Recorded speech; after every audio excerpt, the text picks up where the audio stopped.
Bienvenue dans ce podcast dédié aux entrepreneurs et dirigeants de petites entreprises, ainsi qu'à tous ceux qui s'intéressent à leur quotidien et à leurs enjeux. Pourquoi parler des petites entreprises ? Déjà, parce qu'elles représentent 95% des entreprises en France. Ensuite, parce qu'elles font face à des défis spécifiques. Du fait de leur petite taille, elles ont souvent une structure plus fragile et leurs dirigeants sont absorbés par leur quotidien et leur métier et n'ont pas forcément de formation en gestion ou en finance. Ici, nos invités partagent des témoignages, des conseils et des outils concrets pour vous permettre de gagner du temps dans votre apprentissage ou d'éviter certaines erreurs qu'ils ont eux-mêmes commises. Installez-vous, c'est parti. David, merci beaucoup d'avoir accepté notre invitation pour ce podcast. La première question, je vais te demander de te présenter et nous expliquer un petit peu ton parcours. Merci à toi pour l'invitation, Sylvain. Et ravi d'être là. Moi, j'ai 38 ans, papa de 3 enfants. Je suis ingénieur de formation. J'ai fait Centrale Supélec. Et ensuite, j'ai débuté ma carrière pendant 3 ans dans le conseil en stratégie, dans une entreprise que tu connais bien, je crois, Ouais. Oliver Wyman, avant de me mettre à mon compte pour lancer des concepts principalement dans le loisir, non, pas exclusivement, mais pas loin dans le loisir. Donc j'ai lancé plusieurs sociétés. La première que j'ai lancée, c'était un escape game qui s'appelle Hint Hunt. Ensuite, j'ai lancé un jeu de cartes qui s'appelle Limite Limite. Ensuite, j'ai lancé un magasin de glace qui s'appelle Nitrogénie. Ensuite, j'ai lancé un- un studio de jeux vidéo, mais d'appli mobile, qui s'appelait GIS. Ensuite, j'ai lancé une foncière qui s'appelle LM Invest. Et ensuite, j'ai lancé Bomb Squad, qui est un action game, plus récemment. Et là, c'est pas encore lancé, mais je lance d'ici 2 mois un bar à thème dans Paris qui s'appelle Pan, où les gens sont amenés à tirer sur des cibles digitales. Et parmi toutes ces entreprises, est-ce qu'elles existent toutes encore? Tu les gères encore toutes? Ou certaines ont été soit revendues, soit ont fermé? Non, effectivement, aujourd'hui, Nitrogénie, qui est mon concept de glace, je l'ai fermé. Voilà, ça a été un échec. J'ai pas réussi à faire décoller le concept. Et Limite Limite, je l'ai revendu, effectivement, il y a 3 ans. Donc je suis plus détenteur de cette marque. Tous les autres, je les ai encore. Donc Int Hunt, Bomb Squad. Non, pardon. Dernier que j'ai plus non plus, qui s'appelle GIS, la société d'appli mobile. Ok. Je l'ai fermé aussi, ça n'a pas marché. Donc aujourd'hui, il me reste 4 sociétés. Reste, entre guillemets. J'ai donc toujours l'escape game Int Hunt, j'ai l'action game Bomb Squad, j'ai la foncière LM Invest et j'ai Pan que je lance dans 2 mois. D'accord. Très bien. Bon, déjà, pourquoi est-ce que tu t'es lancé dans ce domaine-là? Est-ce que c'est un hasard? Est-ce que c'est une passion? Est-ce que tu as toujours voulu développer des jeux? Qu'est-ce qui explique que tu sois lancé dans ce domaine précisément? Euh, Honnêtement, moi, c'est complètement une passion. J'ai- Je suis joueur depuis que je suis tout petit. Quand j'étais petit, je créais des chasses au trésor pour mes frères et sœurs. Plus grand, c'est moi qui lançais des tournois de poker à Supélec. Voilà, tu parles à mes amis, ils te diront que je suis toujours celui qui sort un jeu de société en soirée, toujours celui qui motive à aller faire un blind test ou un karaoké. Donc je suis un énorme fan de jeux. Et en parallèle de ça, même dans mon temps libre, je suis un grand, grand fan de jeux vidéo. Voilà, j'ai toutes les consoles. J'étais un joueur presque pro de Clash Royale ou d'Age of Empire 2, tu vois. Donc j'ai beaucoup joué. Donc oui, c'était une passion. Et après, c'est aussi été corrélé à un hasard parce qu'en fait, au sein de ma passion, comme je teste souvent des concepts de jeux pour mon amusement personnel, eh bien en 2013, je suis tombé sur un escape game en Hongrie qui s'appelait Intent. Et je trouvais le concept tellement sympa que c'est à l'époque, je me suis dit, mais c'est pas possible, il faut que je crée, allez, je me lance et je crée ce concept, quoi. Et donc, du coup, c'est le même nom, donc tu étais franchisé de concept hongrois, c'est Exactement. ça? Ouais, Ok. tout à fait.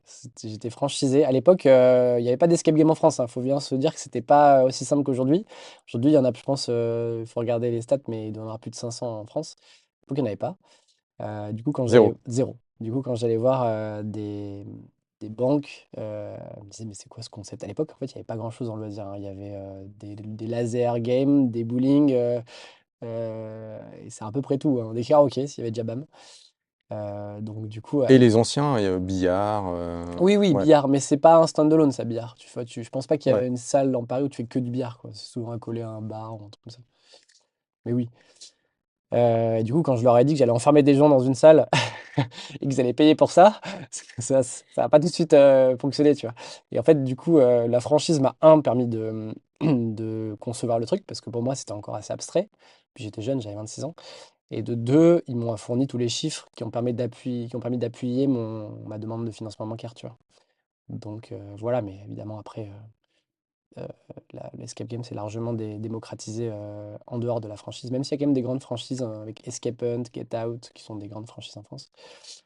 Mais pour la petite histoire, Escape Game, je sais plus si je t'avais raconté le nom, c'est moi qui l'ai sorti, parce qu'en fait, en France, ça s'appelle Escape Game, mais partout dans le monde, ça s'appelle Escape Room. Mais j'avais peur à l'époque que Escape Room se fasse trop anglophone. Et du coup, je m'étais dit, vas-y, je vais appeler mon truc Escape Games. Ça paraît plus France, ça va plus parler aux Français, quoi. Ok. Alors, je le savais, mais j'espérais que t'allais le dire, sinon je t'aurais avancé de toute façon. Voilà. Aujourd'hui, du coup, donc tu as plusieurs sociétés. Comment est-ce que tu t'organises? Enfin, tu as plusieurs concepts. Déjà, est-ce que Ouais. tu as plusieurs sociétés? Et globalement, si tu devais nous décrire un peu les tailles des équipes sur chacun de ces projets ou chacune de ces sociétés, ça ressemble à quoi?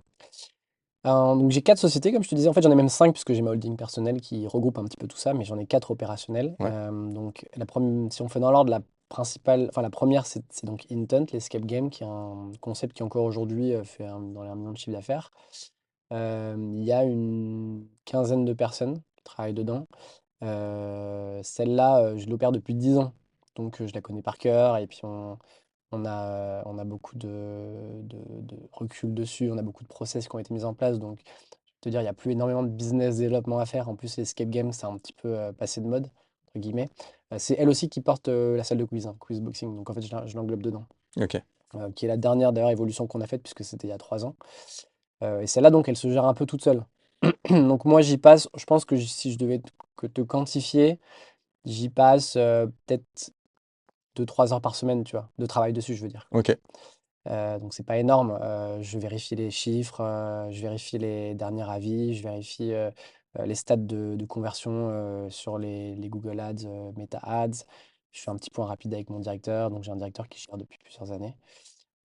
Mais voilà, celle-là, elle est assez stable, entre guillemets, et mature, voire même plutôt dans la pente descendante, on va dire. ok. Et là, pardon, tu as combien de sites? Donc, il y J'en a. ai trois.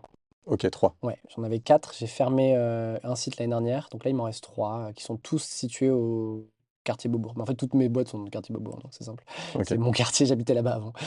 Maintenant, je suis à Vincennes.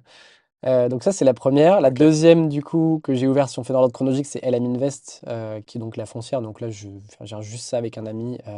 Et on a une conciergerie, plus on a un agent immobilier qui chasse des biens pour nous. Voilà, on a quatre biens.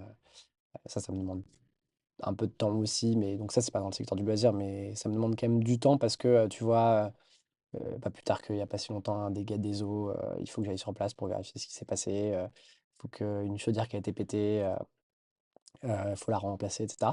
Voilà, donc ça, c'est la donc ça, troisième. ouais, Ça, je dirais que ça me prend, on va dire, une demi-journée tous les 15 jours, quoi. ouais. Et donc mes deux gros projets, parce que tu vois, pour l'instant, je travaille pas beaucoup, Mhm. c'est donc Bomb Squad et Pan. Bomb Squad, donc c'est un action game, donc c'est un peu l'évolution de l'escape game, entre guillemets.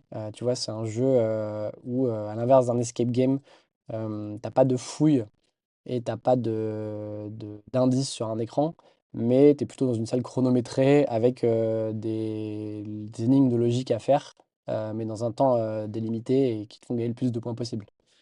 Si je dois comparer, il y a Coesio qui existe depuis quelques années, qui ressemble un petit peu, mais en format plus grand. Et aujourd'hui, tu as des concepts comme Prison Island ou Fort Boyard Adventure qui ressemblent.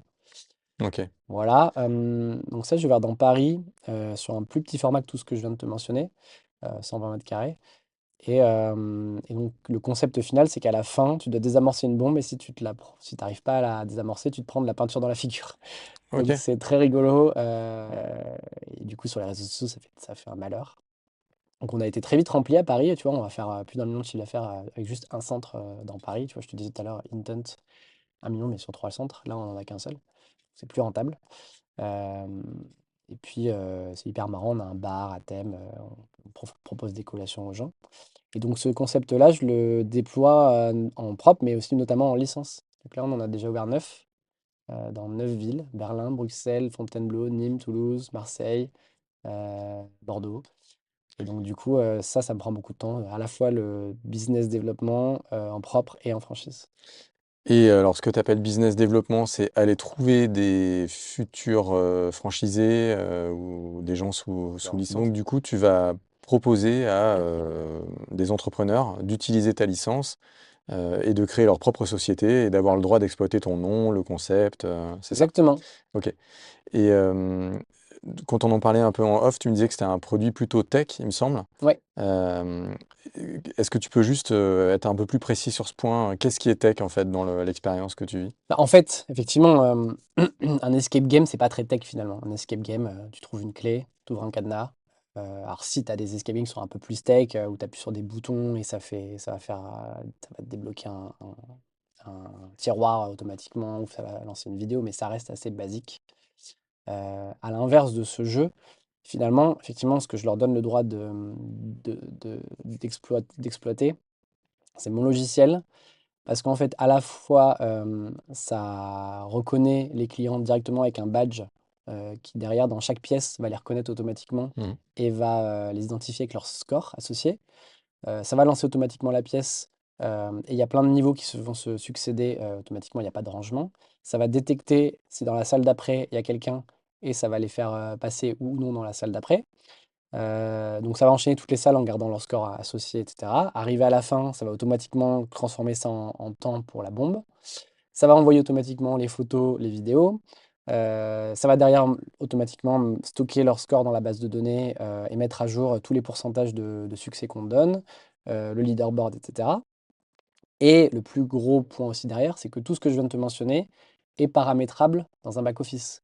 C'est-à-dire que nous, on peut paramétrer, on peut leur enlever des points, leur ajouter des points, leur ajouter du temps, modifier les scores, les faire passer au niveau suivant, modifier le niveau, les faire recommencer le niveau, les faire sauter une salle. Tout ça via ton téléphone, en fait, qui est accessible sur ton téléphone. Donc via une web app qui est sur notre téléphone. On peut aussi changer la langue, c'est disponible en 4 langues, français, anglais, néerlandais, allemand. Et donc ce logiciel, qui est à la fois un logiciel de jeu, mais un logiciel aussi de gestion, eh ben, on le donne aux franchisés, tu vois, et enfin aux licenciés. Et c'est donc ça qu'ils exploitent en parallèle effectivement de la marque et de toute la Les créa conseils. autour du concept de la créa graphique, des sons, des vidéos qu'on a produites. Mais effectivement, en fait, le produit qui nous a coûté le plus cher et qui nous a demandé le plus de temps, hein, c'est tout ce logiciel dont je viens de te parler. Et en fait, ce logiciel, donc, il organise le jeu, il te permet toi-même de l'administrer Ouais, et il est conçu pour augmenter l'efficacité, j'imagine, donc réduire le nombre de personnes qui sont nécessaires pour faire tourner. exactement. Ok, donc ok, tu promets du coup une rentabilité aussi grâce à ce logiciel, j'imagine, ouais. Bah oui, parce qu'en Ouais. fait, un escape game, dans une salle, tu as un mec qui doit s'occuper du groupe en question pour vérifier qu'ils sont pas bloqués, leur donner peut-être des indices, les accueillir à la fin, les débriefer. Là, dans les 5 salles, une seule personne peut surveiller les 5 salles d'un coup et il a strictement rien à faire normalement, quand ça se passe bien. Parfois, il y a des groupes qui comprennent pas, parfois il y a des bugs, mais normalement, quand ça se passe bien, il a strictement rien à faire et les groupes enchaînent. Et juste parfois, bah, tu vois, il va voir qu'un groupe est bloqué, hop, en un clic, il va les faire passer au niveau d'après. Il va voir qu'un groupe a eu un écran qui s'est éteint, ça arrive parfois, il y a des petits bugs, hop, en un clic, il relance l'écran. Parfois, il y a un groupe qui a besoin d'un peu plus de temps parce qu'il y en a un qui est parti faire pipi, hop, il met pause et puis il relance quand le mec revient. Une seule personne, et même en faisant autre chose, peut administrer 5 groupes. Tu vois, Ok. l'efficacité Et, et, niveau ROI. et du coup, j'imagine que ça se traduit, enfin, tu l'as vu dans tes chiffres, quoi, le fait que ça, c'était beaucoup plus rentable que un site où, voilà, tu as un concept un peu plus consommateur en main-d'œuvre, quoi. Ouais, en fait, Ok. ce qui m'a plu, c'est qu'effectivement, c'est plus rentable, mais au-delà de ça, il y a des plus grosses barrières à l'entrée. Ouais. Parce qu'en fait, le projet total m'a coûté presque 1 million d'euros. Tu vois, un logiciel comme ça se fait pas en un clic, quoi. Derrière, on a passé beaucoup de temps de R&D, à la fois sur le matériel, pour streamliner le truc, tu vois, pour en ouvrir 9, et là, on en ouvre un tous les mois. Mais en fait, tu peux pas faire des trucs trop custom, sinon tu peux pas les reproduire et les dupliquer tous les Mm. mois. Donc, il a fallu réfléchir à une manière de produire tout le matériel de manière la plus efficace possible et la plus normalisée possible. Et après, tu as ce logiciel qui est quand même aujourd'hui assez compliqué à dupliquer, tu vois. Et ça, c'était un truc qui m'avait frustré avec Intent, l'escape game, parce qu'en fait, en 2 ans, il y en avait 50, tu vois. Et j'avais l'impression de m'être fait bouffer mon concept. Et je m'étais dit, vas-y, le prochain concept que je crée, et pense, c'est un peu le cas aussi, tu vois, le bar à thème. J'en ai marre que les gens, tout le monde fasse la même chose que moi. Mhm. Je veux créer un truc où quand même j'ai mis un peu de temps, un peu de capex, et comme ça, je sais que je suis un peu tranquille pendant quelques temps, quoi. Ok, super clair. Bah, du coup, ça nous amène vers ton. Airplan. Ouais, Voilà, bah, ça c'est le dernier, donc je fais la promo en live, mais ça ouvre dans 2 mois, début avril. Donc c'est un bar à thème qui est inspiré d'un concept anglais qui s'appelle Clays. Mais c'est pas exactement pareil, je précise, parce qu'en fait, eux, ils sont que sur le ball trap, donc c'est un simulateur de ball trap, eux, et nous, on est plus sur le tir un peu général, il n'y a pas que du ball trap. Et donc, c'est un bar de 500 mètres carrés dans Paris, rue de Paradis, où tu peux réserver ta salle privée, enfin semi-privée, parce que c'est un petit peu ouvert, et tu tires sur des cibles virtuelles, mais avec une vraie arme, un fusil de chasse authentique qu'on a neutralisé évidemment, qui ne peut plus rien tirer, mais il est détecté par un des capteurs. Et tu tires sur des cibles. Alors, il y a 8 modes de jeu. Toi, tu tires sur des palets comme du ball trap. Je sais pas si tu vois ce que c'est le ball trap. ouais, bien sûr, c'est des palais d'argile, c'est ça qu'il Ouais, faut voilà. envoyer avec une Mais nous, on sonde. essaie un peu de démocratiser ça d'un côté, mais aussi pas que. On a un mode un peu saloon Far West où tu tires sur des cibles et tu sais, en mode duck hunt. Et du coup, là, tu tires sur des cibles et donc tu as un mode de jeu, tu dois tirer le plus vite possible. Tu as un mode de jeu où tu dois surtout pas te tromper parce que tu as des cibles qui changent de couleur. Tu as un mode de jeu où plus tu fais des combos, plus tu gagnes de points. Enfin, tu vois le style. Et en parallèle, bah, un peu comme les bars à thème sociaux classiques aujourd'hui, qu'il y a comme les fléchettes ou les karaokés, tu peux commander à manger, à boire et profiter d'une expérience un peu ludique avec tes potes, quoi. Ok, excellent. Et donc ça ouvre. Donc tu commences par un, c'est ça? Et l'idée, c'est que est-ce que tu as aussi développé une tech là-dessus? Est-ce que c'est ça que tu vas potentiellement donner en licence si ça fonctionne? C'est le même fonctionnement? Exactement, ouais. En fait, comme je te disais, moi j'en ai marre de faire des trucs que tout le monde peut faire après derrière. Donc j'ai réfléchi le concept, même si cela dit, je pompe le truc d'un truc anglais. Mais on a redéveloppé toute la tech. On a développé tous les jeux, on a imaginé les jeux. C'est pas les mêmes que le concept en Angleterre, je te disais. Et le but, c'est effectivement d'en ouvrir d'autres. Mais je pense pas en licence ou franchise ce coup-ci, parce qu'en fait, il faut des gros capex. On veut respecter notre image de marque, on veut pas que les gens fassent n'importe quoi. Donc, c'est pas encore complètement arrêté, mais j'imagine plus qu'on va le développer en propre, ouais, ce concept. Ok, parfait. Merci beaucoup. On a passé pas mal de temps sur la description de tes Ouais, activités parce que peut-être pas trop. t'en as pas. Non, pas du tout. Non, c'est super intéressant. Puis on a déjà couvert des questions que j'avais en tête après. Comme je te l'ai expliqué en préambule et comme ça a été expliqué dans l'introduction, notre idée c'est de partager des enseignements en fait avec les créateurs ou les dirigeants actuels Ouais. en ayant un prisme un peu analyse économique. Donc je vais nous ramener un peu vers ça. Déjà, qu'est-ce qui est difficile dans la gestion de tes entreprises? Et là, pour le coup, s'il y a des vraies différences marquées entre tes concepts, faut pas hésiter à le faire. Je te propose qu'on parle aussi de ton expérience de glacier à part dans une partie suivante. Donc juste sur tes concepts liés au jeu. Voilà, c'est quoi la clé en fait, la difficulté pour gérer ces concepts?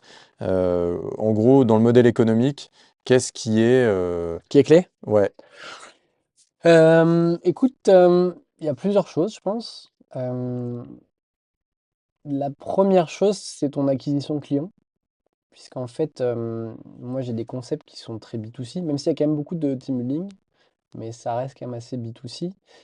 Et en fait, c'est comment moi, dans mon secteur, c'est comment tu te fais connaître par rapport aux autres, tu vois. Je te disais, il y a 10 ans, il n'y avait pas grand-chose. Maintenant, il y a quand même beaucoup de choses. T'as plein d'escape games à Paris, t'as du karaoké, t'as des fléchettes, t'as des concepts où tu dois tout péter dans une pièce, comme Fury Room. T'as des mini-golf, t'as des théâtres immersifs. Enfin, tu vois, maintenant, quand tu veux sortir avec tes Parisiens, tu commences un peu à avoir l'embarras du choix, quoi. Donc, comment tu te fais connaître par rapport aux autres? Et ça, c'est un truc que je commence petit à petit à craquer, mais que j'ai mis beaucoup de temps. Parce qu'en fait, comment tu fais? Tu as un sujet SEO, tu dois travailler en permanence, tu vois, donc tu files plein d'argent. je suis désolé. En fait, SEO, je vais expliquer au cas Allez, où vas-y. parmi ceux qui nous écoutent, ils ne sont pas forcément familiers avec le concept. Donc, SEO, en gros, c'est mettre des mots-clés dans la description de ton concept qui vont diriger les gens qui cherchent des choses sur Internet vers ton concept, c'est Ouais, ça? c'est du référencement naturel. Voilà, ouais, voilà, c'était plus simple comme ça. C'est du référencement naturel parce qu'aujourd'hui, il y a 90% des gens passent par Google. Donc, il faut que quand tu tapes activité sympa Paris ou jeux sortis Paris, bah, en fait, tu remontes pas trop loin, quoi. Alors d'ailleurs, sur ces mots-clés-là, bah, moi, je pense que je remonte très loin. Mais bon, sur Escape Game Paris, jeu peinture Paris, tu vois, on peut imaginer que là, je pourrais ressortir un peu haut, quoi. Ouais, Mais c'est pas toujours si évident, en fait. Tu vois, Escape Game Paris, typiquement, Intent, on n'est pas bon parce qu'en fait, il y en a qui mettent tellement d'argent dans le SEO. Donc, ce référencement naturel, comment ça marche? En général, c'est trois choses. C'est si ton site est bien construit, tu vois, tu as des sites qui sont hyper lents et Google, il pénalise quand les sites sont lents.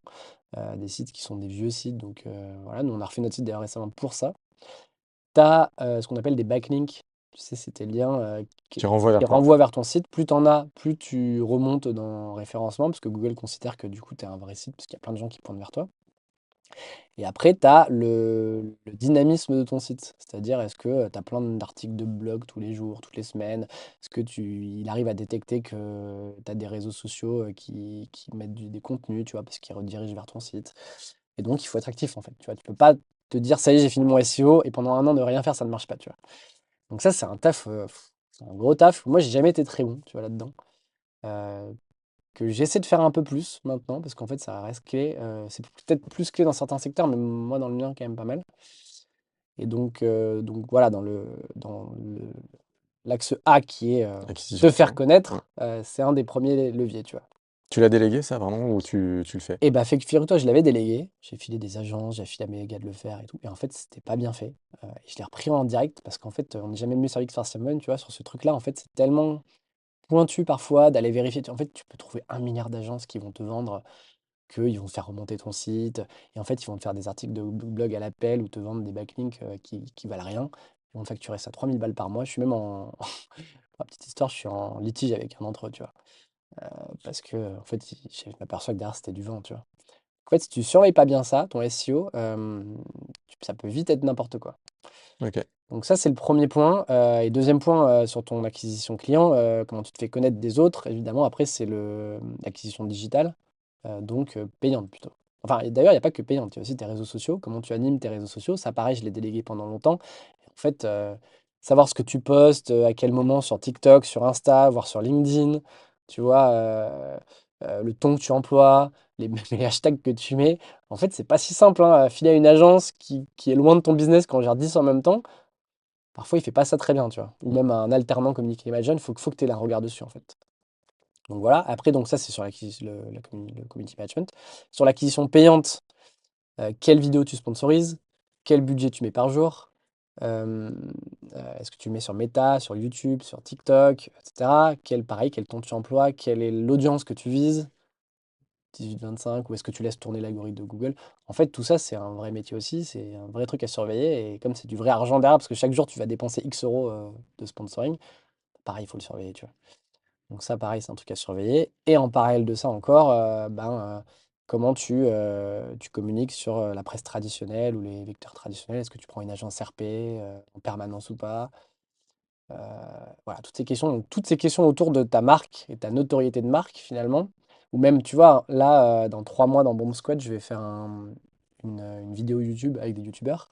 Sur Limit Image, j'en avais fait beaucoup, tu vois, tu payais pour des influenceurs qui Ouais, font une c'est ça, vidéo sur ouais. ton contenu. Et le ROI est pas toujours évident. En tout cas, à l'époque, il l'était, maintenant, il est un peu moins, je pense. Pareil, est-ce que tu tentes ça? Est-ce que tu fais une campagne dans le métro pour te faire connaître, tu vois? Dans mon secteur, la notoriété de marque, et la différenciation par rapport aux autres, elle est clé et elle est pas si simple, tu vois, au jour le jour. Enfin, Ok. Et donc là, ton expérience t'amène à avoir un peu des convictions sur il vaut mieux communiquer de telle façon sur tel média, dans le métro, ou plutôt en street marketing, ou plutôt. Enfin voilà, tu t'es forgé une expérience et donc tu as plus ouais, je de commence à certitude. avoir une bonne vision. Après, je pense que ça dépend beaucoup du concept ou du secteur, même du secteur dans le loisir. Parce que par exemple, tu vois, un bomb squad qui est très visuel, parce que tu vois des gens qui ont plein de peintures, bah, c'est plus facilement montrable en vidéo sur des réseaux sociaux, voire même dans une campagne d'affiches dans le métro.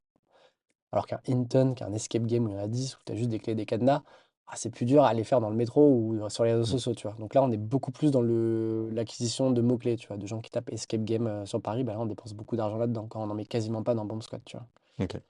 Donc moi, ma conviction, c'est que le digital, aujourd'hui, c'est ce qui marche le mieux, tu vois. Que ce soit acquisition payante ou gratuite, faire du contenu de marque récurrent sur tes réseaux sociaux, faire de l'acquisition sur Google, l'acquisition sur YouTube, sur Meta, et que la presse traditionnelle dans mon secteur d'activité marche pas trop, honnêtement.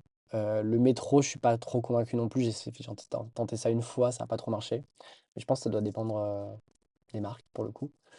Voilà. Et après, mon autre conviction, c'est que ça, pour le coup, si tu le suis pas au cordeau tous les mois, ça part très vite en couille, quel que soit le prestataire, quoi, même si tu as un bon prestataire.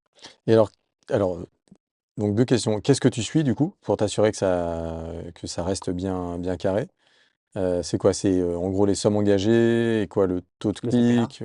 Pardon? Le CPA, le Ouais, coût par CPA. Ouais. acquisition, beaucoup. Alors après, il y a plein d'indicateurs, le CPM, le coût par mille, tu vois, le coût par impression, le budget dépensé par jour, par mois. Je cherche aussi.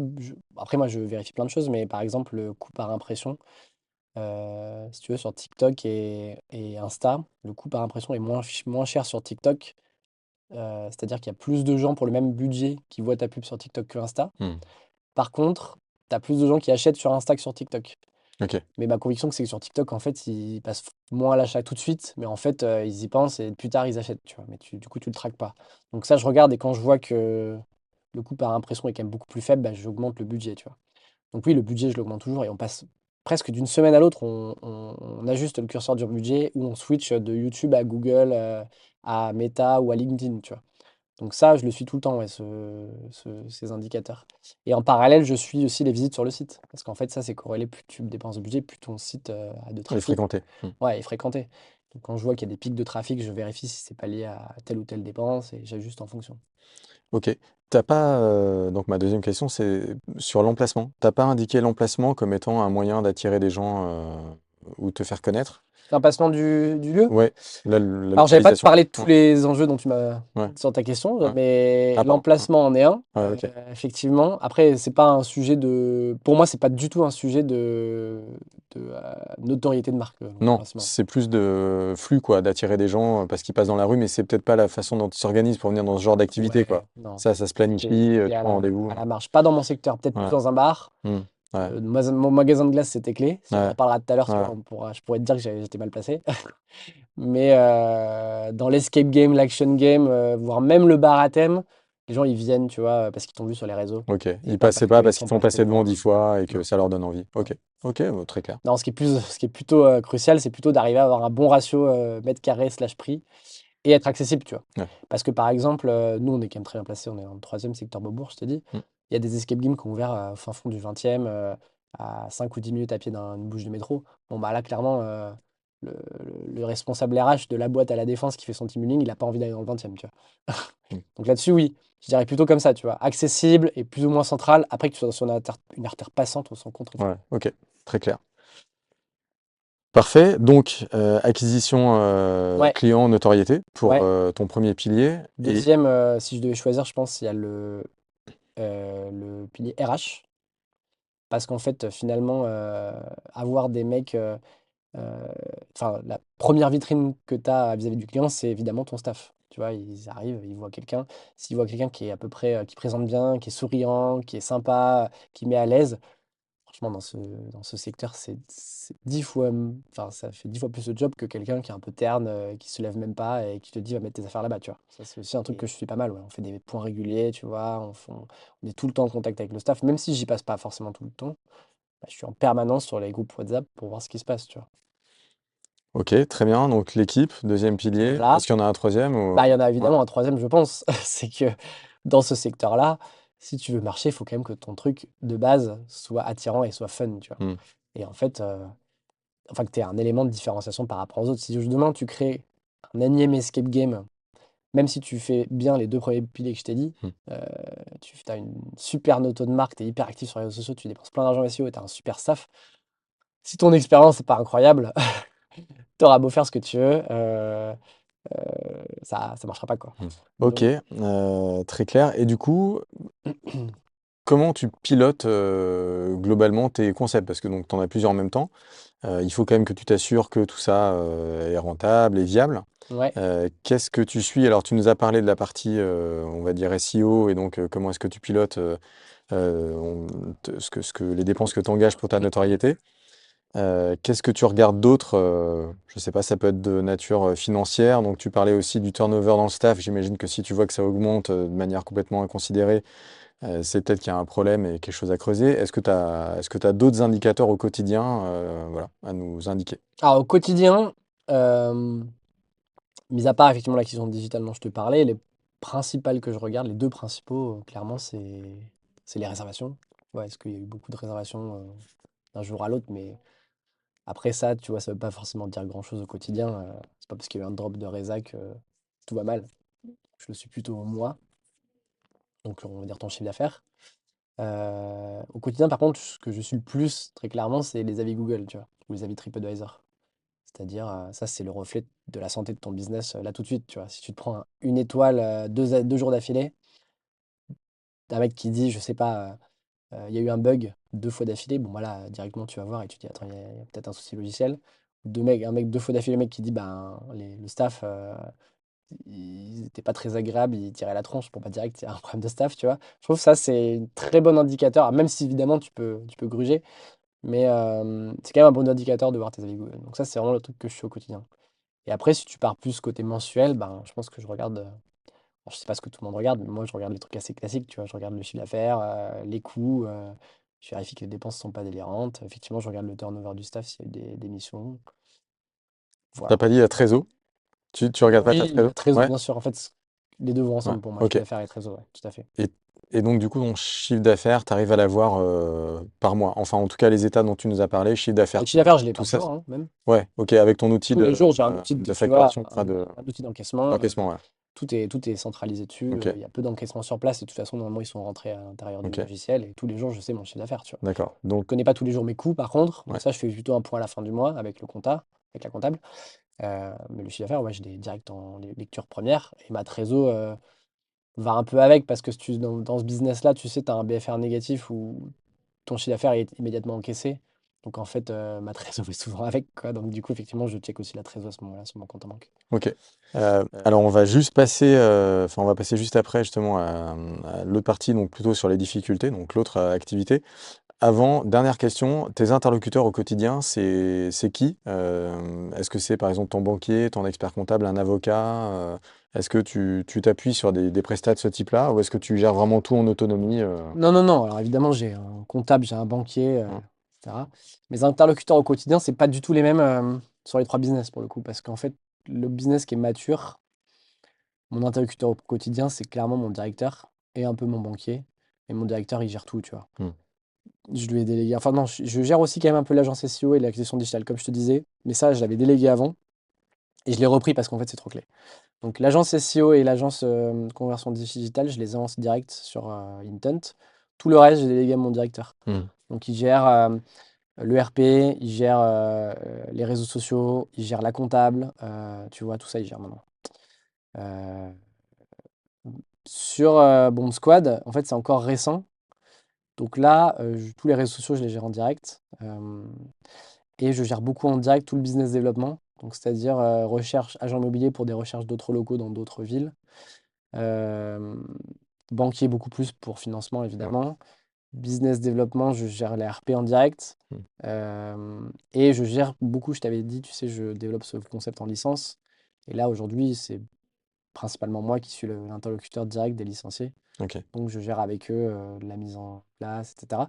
Et je gère aussi en direct sur ce concept toute la partie tech. OK, C'est-à-dire que avec mon CTO, donc qui est en fait un prestat, hein, mon CTO, qui fait tout le développement informatique du logiciel dont on parlait, et ben, je suis en direct avec lui sur savoir quelle sera la prochaine mise à jour, tu vois, bah, évidemment quel est le coût qu'on va financer de telle ou telle évolution sur le mois prochain, tout ça je le fais en direct. OK, Euh, OK.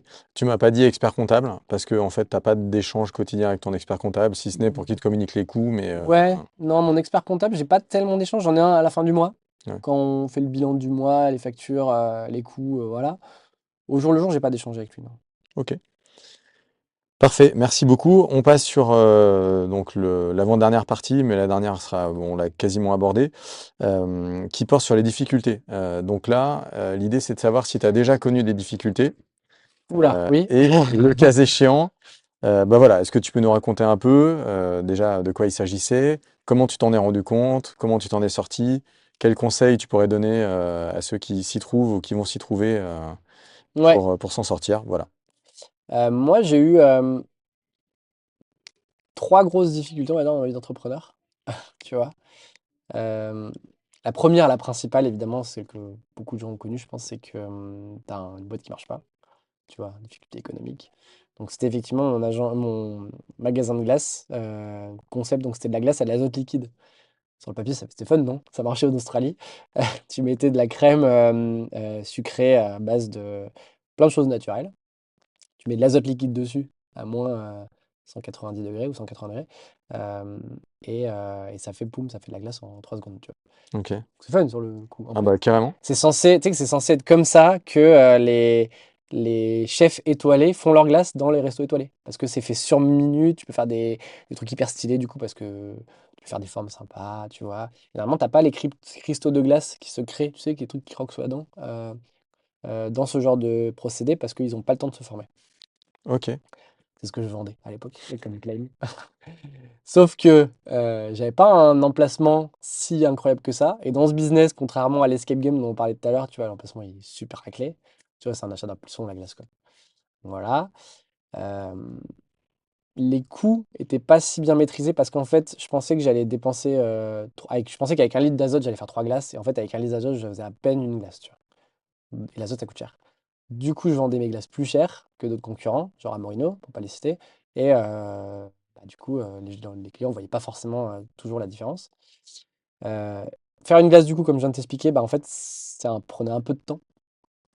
Parce qu'en fait, il faut faire tout devant le client. Mais du coup, quand tu as 4 clients, 5 clients qui arrivent en même temps, bah, le cinquième, il attend peut-être 5 10 minutes, tu vois.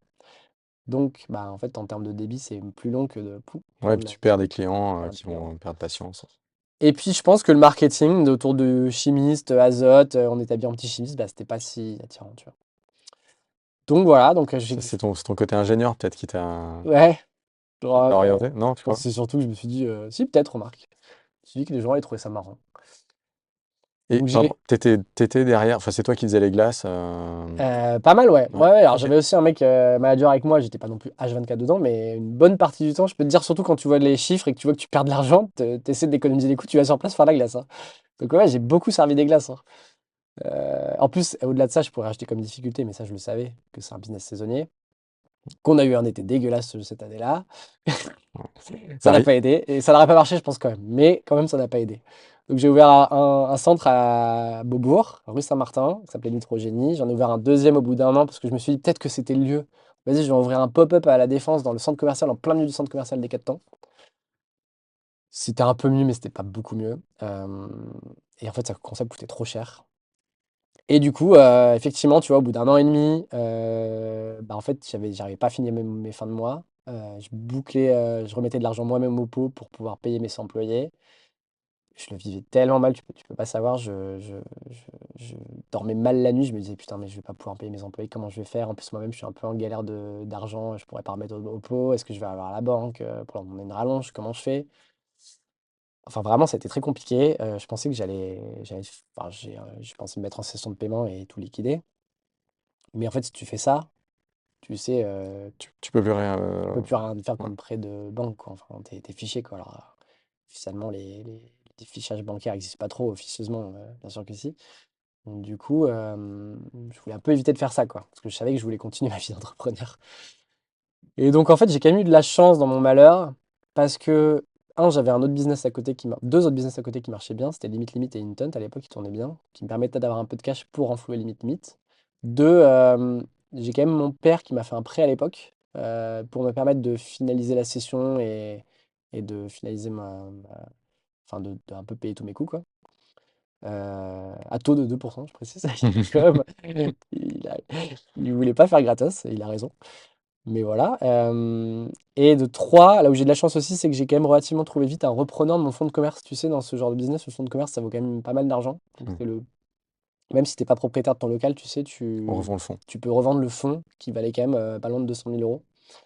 Et j'ai pas eu trop à attendre. Et en fait, j'ai eu de la chance parce que j'ai eu deux repreneurs en même temps qui se sont motivés. Et j'ai pu faire un peu monter les enchères entre les deux, qui fait que finalement, j'ai quand même pas trop mal revendu mon fonds. Mais au global, j'ai perdu presque 500 000 euros, tu Ah ouais. vois. Ouais. Donc, j'ai vécu des soirées difficiles. Voilà, j'ai tout arrêté. J'ai passé 2 ans de ma vie sur ce projet-là à finalement pas gagner un euro et en perdre 500 000, tu vois. Niveau ego, niveau confiance en soi, ça te met un sacré coup. Après ça, je voulais carrément presque plus entreprendre, tu vois. J'avais plus envie de Mm. rien faire. Je m'étais dit, bah, franchement, pour finir comme ça, tu te sens déprimé, quoi. Voilà, après, je pourrais te dire que j'ai appris de mes erreurs, tu vois. Je sais maintenant que ce genre de business, très, très clairement, je ne le ferai plus, que je ferai peut-être plus attention aux coûts avant de valider un concept, tu vois, que je ferai peut-être plus attention à mon image de marque aussi. À l'époque, j'étais pas très bon dans tout ça, mais le fait est que si c'était à refaire, je l'en ferais pas, quoi. Et est-ce que tu as eu, ce qui est souvent décrit pour les entrepreneurs, le fait de faire un peu un déni, c'est-à-dire de ne pas accepter que tu es en difficulté et du coup de Ouais, repousser parce que grave, l'ouverture du deuxième, ça ressemble un peu à ça. Alors grave, après, t'as hmm. complètement raison. J'ai un peu fait un déni, je mets du temps à accepter que le truc allait pas marcher. Et ça m'a coûté beaucoup d'argent. Et tu dis j'ai passé 2 ans de ma vie là-dessus, mais et en même temps tu dis que tu avais deux autres concepts qui marchaient en parallèle en fait. Oui, j'ai pas fait que ça, c'est vrai. Oui, mais je trouve que c'est assez marquant le fait que tu t'en parles comme ça. C'est-à-dire que Pourquoi? bah, on a l'impression que à ce moment-là, l'échec prend presque plus de place que les deux concepts Mais qui ça marchent bien, prenait quoi. beaucoup plus de place parce Ouais. que Intent, donc l'escape game marchait, mais ça faisait déjà quelques années, 3 4 ans. Donc bah, j'avais moins besoin de m'investir dedans et j'avais un peu enfin, assimilé le succès, tu vois, j'étais Mm. content du truc. Et limite, ça marchait aussi, mais on était trois dessus. Le truc était géré par un distributeur et j'avais pas non plus besoin d'y être tous les jours. Donc en fait, Mm. le truc où j'étais tous les jours vraiment, C'était ça. et en plus j'étais presque tout seul dans ce truc-là, c'était celui-là qui me prenait le plus de temps. Et du coup, j'ai vraiment vécu l'échec personnellement, tu vois? Je l'ai pris j'ai mis beaucoup de temps à m'en remettre, ouais. Ok. Euh, Bah merci déjà d'avoir enfin, partagé ça. C'est pas forcément évident. Est-ce que tu avais Donc dit que ça, tu avais c'était été oui, en j'avais 3 échecs. trois? Donc ça, c'était Ouais. le premier, tu Ouais. vois? Le truc un peu évident. Genre la deuxième, c'est pas vraiment un échec, mais des difficultés que j'ai eues dans ma vie professionnelle, c'est que, j'ai déjà, enfin, j'ai eu des problèmes d'associés. Alors c'est pas forcément sur plusieurs, sociétés d'ailleurs, avec différentes personnes où je me sentais, plus vraiment en accord avec mes associés, tu vois? Et ça, je pense que pareil, on dit que j'ai entendu plein de gens dire que une des raisons premières de faillite de boîte ou en tout cas d'arrêt de boîte, c'est les conflits d'associés. Tu as peut-être vécu aussi. Ouais, ouais. Voilà. Moi, je l'ai vécu. Alors, on n'était pas en conflit ouvert, mais moi, je me sentais que j'étais pas d'accord avec eux, qu'il y avait des choses qui ne passaient pas, que moi-même, je me sentais plus à ma place. Et du coup, bah, j'ai pris la décision sur une société d'arrêter, sur une autre société de revendre, sur une dernière société d'arrêter aussi. Et en fait, ça, pareil, je pense que c'est des soucis d'entrepreneur qu'on réalise pas forcément comme échec, parce qu'on se dit l'échec, c'est quand ça marche pas. Mais non, parfois ça marche, mais en fait, l'échec, c'est que tu es malheureux, même si ça marche. Ouais, ouais, et limite aussi de rater quelque chose qui marche ou de l'arrêter. C'est vrai que c'est Ouais, un échec, ouais, c'est un et échec aussi. Ouais. grave. Mais même si tu l'arrêtes pas, tu vois, le truc marche, Mm, mais en fait, tu te sens pas à mm, ta place, tu te sens mm, malheureux, tu as l'impression mm, voilà, quelque chose qui va pas. Et du coup, ça, c'est une autre difficulté que j'ai fait face. Et au bout d'un mm, moment, moi, je me suis dit, bah, ça suffit, je change. Moi, maintenant, je vais être avec des trucs où je me sens bien, tu vois. mm. Et ce qui est le cas aujourd'hui. Et le dernier truc, c'est qui est une difficulté, mais je pense que ça pour tout le monde, c'est le Covid, tu vois. Enfin, c'est dans ta vie d'entrepreneur, bah, en fait, quand tu as plein de boîtes, mais des boîtes comme moi qui sont B2C, commerce, et que tout ferme au moment du Covid, bah, en fait, déjà, tu plus de rentrée d'argent. Et en plus de ça, tu te sens tout seul. Tu rien à faire de ton quotidien. Et franchement, moi, je pense que j'ai fait une mini dépression à ce moment-là, tu vois. Enfin, je sais que j'ai fait une mini dépression à ce moment-là parce que je savais plus quoi faire. J'avais peur que plus rien ne reprenne. Je savais pas ce que je faisais de mon quotidien. Et au bout de 3 4 mois, 6 mois à changer des couches parce que j'avais un enfant, j'en pouvais plus, tu vois. Et du coup, j'ai repris un poste salarié pendant 1 an et demi, 2 ans, le temps que tout ça se décante, tu vois. Ouais, bah je te comprends. Je pense que c'était vraiment dur pour tous les entrepreneurs cette période de Covid. Là, c'était un enfer et tu as raison, on savait pas si ça allait réouvrir ou pas. Donc tous ceux dont le chiffre d'affaires dépendait directement de la réouverture, ce qui était en l'occurrence pas mon cas. Donc c'était plus facile, mais quand même c'était vraiment une période compliquée. Ouais. Bah Donc en ouais. plus pour ouais. Puis pour moi, ce j'avais des type de loyers qui modèle. tombaient tous les Ouais. mois, tu vois. Est-ce que tu as eu, du coup, post-Covid, ce qui fait tomber pas mal de boîtes maintenant, hein, on a regardé, en fait, il y a beaucoup d'entreprises qui ont eu un PGE, qui sont en difficulté du fait du remboursement du PGE, parce que Ouais. inflation, parce que Ah oui, contraction de la ça fait demande, du mais moment. c'est un des critères qui fait que tu es en difficulté ou que tu l'es pas, quoi. Est-ce que toi, tu as été en difficulté pour rembourser tes aides, pour Bah, je le rembourser suis tes... encore sur Intent. Le PGE, il arrive à maturité plutôt, fin d'année. Et ouais, ouais, non, c'est chaud. J'ai quand même un gros PGE et en fait, tu vois, c'est un PGE qui a servi en grande partie à payer des loyers à fond perdu il y a 5 ans, qu'il faut rembourser aujourd'hui, c'est super chiant. Voilà, donc non, non, c'est ouais, je vis complètement le truc sur Intent et c'est pas simple. Ok. Merci. On va juste finir la dernière partie, mais tu en as donné pas mal déjà, hein, donc si tu as des conseils à donner, autres que ceux que tu as déjà pu donner, bah, je sais pas, aux créateurs, aux dirigeants, ou même ce que tu te dirais à toi au moment où tu as quitté ta carrière dans le conseil, où tu as lancé tes premiers concepts, c'est quoi le conseil que tu te donnerais pour te motiver ou pour je sais pas, t'éviter certains Pour éviter pièges? de Ouais, ne fais pas de glacier. ouais, ça c'était un premier. Ne fais pas de glacier. Ouais, c'est un peu ce que je t'ai dit. Fais gaffe à ton autorité de marque, à ton staff et à tes concepts. Ne délègue pas ce qui est clé dans ta boîte. Typiquement, le game design si tu crées un truc de loisir ou la recette de tes plats si tu crées un truc de restauration, tu vois, ou je dis n'importe quoi, ou le design de ta robe si tu crées de la, Des vêtements, hein. des vêtements, tu vois. Enfin, le truc fondamental à la base de ton business, bah, c'est à toi de le maîtriser de A à Z, tu vois. Donc ça, c'est un truc, par exemple, j'ai mal fait un moment sur Intent, parce que j'ai lancé des salles d'escape où j'ai délégué entièrement le game design à une autre boîte, parce que j'avais plus le temps de le gérer, parce que j'avais vécu une nitrogénie et que je me sentais pas confiance en moi. Je me suis dit, vas-y, je vais faire ça à quelqu'un d'autre. Bah, grosse erreur, ils ont fait de la merde, le truc était pas fun. Ils ont juste tiré leur coût au minimum pour qu'ils ils s'embêtent pas à faire des trucs trop compliqués, tu vois, et des trucs à foirer. Mm. Vraiment, voilà, là-dessus, il n'y a pas à dire, faut que tu maîtrises ton concept de base, tu vois. Comment t'as fait pour reprendre confiance en toi après ton échec? Bah, je pense que mon expérience salariée a pas mal aidé, tu vois, parce que après l'échec, en fait, il y a eu une petite période de flottement, puis après, il y a eu le Covid. Je t'ai dit, là, j'étais en dépression, j'étais pas bien. Et en fait, l'expérience salariée, j'ai créé un truc assez cool. J'étais chez Franprix, tu vois. J'ai créé une appli d'e-commerce. J'ai rencontré plein de monde différents. Ça a bien marché. Voilà, c'est le truc, enfin, franchement, j'ai fait un truc, je pense, qui était une expérience d'intrapreneuriat, entre guillemets, qui était très cool. Et en fait, je me suis rendu compte chez Franprix qu'en fait, finalement, je savais faire des trucs, tu vois. Et puis voilà, donc ça, je suis sorti, j'étais plutôt content. Et puis Bomb Squad, évidemment, je vois que le truc cartonne et même la salle de quiz aussi, où je me suis dit, bon, en fait, ça va, je sais encore faire des choses qui marchent, tu vois. Mais ça a pris du temps. Donc voilà, et comme autre conseil, je vais dire un truc bateau, mais n'aie pas peur de l'échec, tu vois. Bon, ça arrive. Plein d'entrepreneurs qui disent qu'il faut connaître l'échec. Moi, je suis pas convaincu qu'il faut forcément connaître l'échec, mais bon, oui, ça arrive, tu vois. Ouais, c'est pas rédhibitoire, quoi. Non, c'est pas rédhibitoire. Je vais rajouter peut-être ne plante pas les banques, tu vois, parce que clairement, si j'avais planté la banque il y a 6 ans, après, moi, j'ai eu la chance de pas pouvoir le faire, tu vois, évidemment. Mais si tu peux, évite de le faire. Tu vois, mon banquier qui me disait il y a pas longtemps, on a eu un mec qui a planté qui nous a demandé une demande de financement. Et en remontant dans ses historiques, on a vu qu'il avait planté un prêt pour 20 000 euros, tu vois. Et du coup, le mec nous disait comme discours, bah oui, c'était 20 000 balles, on s'en fout, machin. Et le banquier disait, bah non, si t'as planté 20 000 balles, Ouais, tu vas planter 200 demain, 000. si t'as 800 000, tu planteras beaucoup plus, tu vois. Donc non, si t'as 20 000 balles, les plante pas, c'est complètement con, tu vois. Essaie d'assurer, parce que les banquiers, on les aime ou les aime pas, mais on a besoin d'eux dans ce métier, tu vois. Donc les plante pas. Parfait, bah écoute, merci beaucoup, super enrichissant, hyper intéressant. Voilà, plein de choses à retenir. Donc Bah écoute, merci tant mieux. de Merci à toi. nous avoir confié tout ça.